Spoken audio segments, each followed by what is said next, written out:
Pourquoi regard d'Afrique? Parce que c'est un regard qui vient d'Afrique, de notre continent. C'est un regard qui part d'ici. C'est un regard sur nos réalités, sur nos conditions.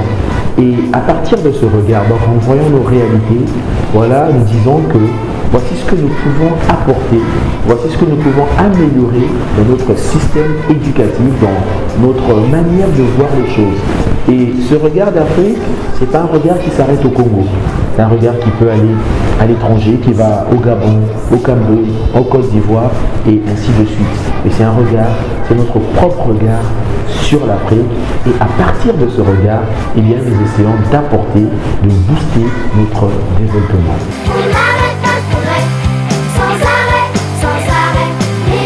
L'enseignement est universel. Il y a l'universalité de l'enseignement. Et Regard d'Afrique est également tourné vers le monde.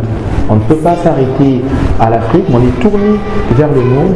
Et je crois que le développement passe également par le développement mondial, par l'évolution du monde. Et nous voulons être en phase avec l'évolution du monde. Voilà pourquoi nous avons ce MapMonde qui représente en fait l'universalité de l'enseignement. Chaque enfant a droit à une éducation, a droit à l'enseignement, a droit à la scolarisation.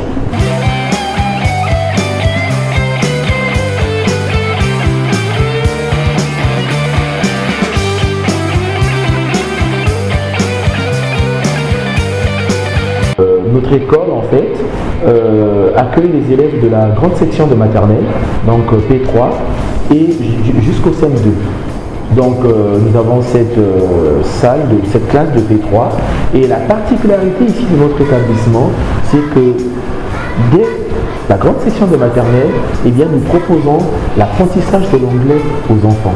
Nous initions les élèves de la grande section de maternelle aux nouvelles technologies de l'information, à l'initiation à l'informatique, aux cours de musique, aux cours d'art plastique et à bien d'autres choses que nous élaborons, que nous allons élaborer, nous allons proposer tout au long de l'année.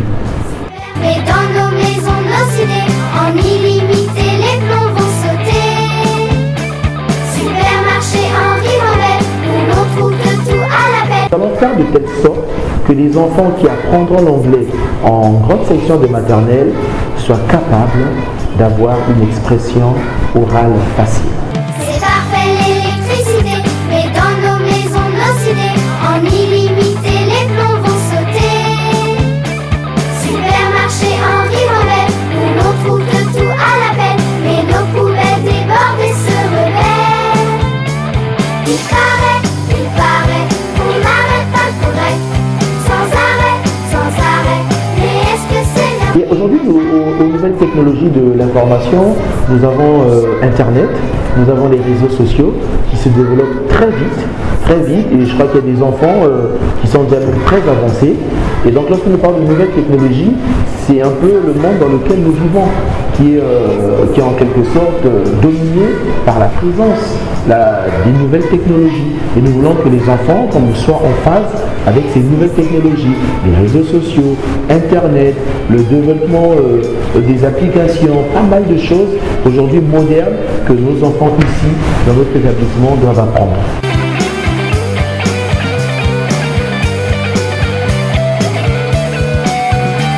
Il paraît qu'on n'arrête pas le progrès, sans arrêt, mais est-ce que c'est bien vrai?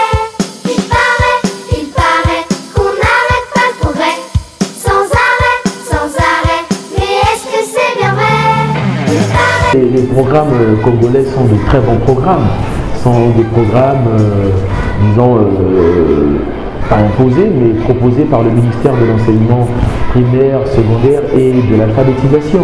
Donc ce sont de très bons programmes. Nous avons étudié avec ces programmes, nous sommes devenus ce que nous sommes aujourd'hui.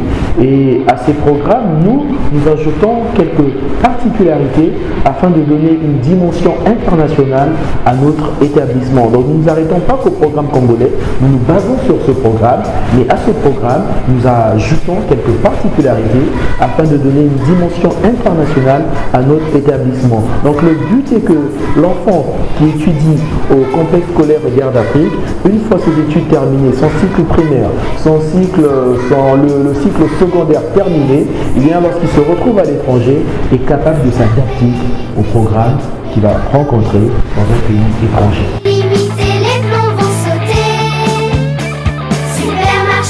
Nous aurons ici, au complexe scolaire Regard d'Afrique, un accompagnement personnalisé des élèves en difficulté scolaire. Ces difficultés, nous les identifierons et nous travaillerons en fonction de ce que nous aurons identifié. Ça, c'est pour les élèves en difficulté scolaire. Mais n'oublions pas que nous n'aurons pas que des élèves en difficulté scolaire. Nous aurons des élèves qui ont de très bonnes capacités.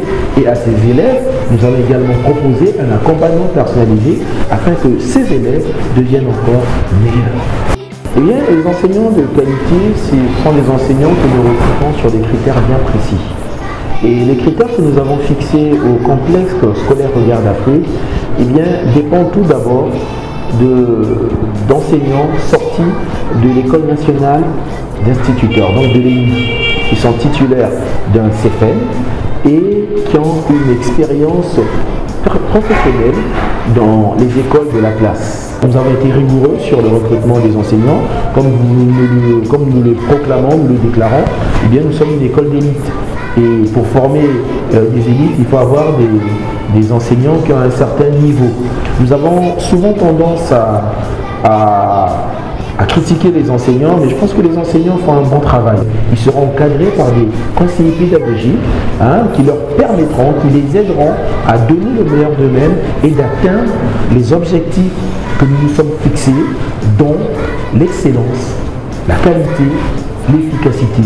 L'excellence dans le travail, la qualité de l'enseignement et l'efficacité des résultats. Et nous comptons sur les enseignants que nous avons recrutés pour atteindre ces objectifs. Est-ce que c'est la vraie? Il paraît qu'on n'arrête pas le progrès, sans arrêt. Mais est-ce que c'est la vraie? On ne rêve pas de redevenir des hommes des cavernes. Aujourd'hui, en termes d'ouvrages, nous sommes à 3000 ouvrages dans notre bibliothèque et nous serons peut-être à 5000. Et les fonds documentaires sont diversifiés. Il y a des programmes scolaires, il y a des manuels qui dépendent du programme, il y a des livres, il y a des romans adaptés aux différents niveaux, aux différentes classes que nous avons ici dans notre établissement. Pourquoi cette bibliothèque scolaire? Eh bien, c'est pour donner le goût de la lecture à nos élèves. Je crois que dans une société informatisée, je crois qu'il est facile en ce moment de perdre le goût de la lecture, de s'intéresser aux livres. Mais nous, ici, au complexe scolaire Regard d'Afrique, eh bien, nous souhaitons donner et redonner le goût de la lecture aux élèves. Il paraît qu'on n'arrête pas le progrès, sans arrêt. Des activités qui sont prévues autour du livre. Ne voulons pas que la bibliothèque soit un lieu triste. Ce sera un lieu de vie. Nous avons des enfants, les enfants sont éveillés, les enfants aiment la vie. Eh bien, nous apporterons la vie dans cette bibliothèque par des animations culturelles, pédagogiques et autres choses que nous allons faire tout au long de l'année.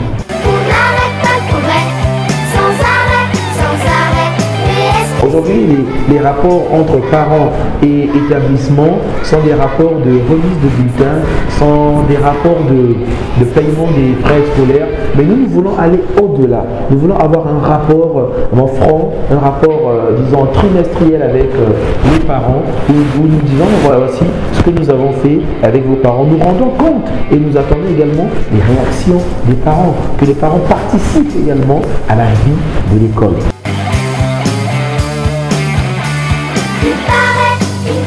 Tout développement passe par un bon système éducatif de qualité. Et lorsque nous voyons les pays développés, eh bien, ce sont des pays qui ont un système éducatif bien organisé, bien développé. Et nous voulons aujourd'hui, nous ici au complexe Regard d'Afrique, former cette pépinière qui sera l'avenir de notre pays.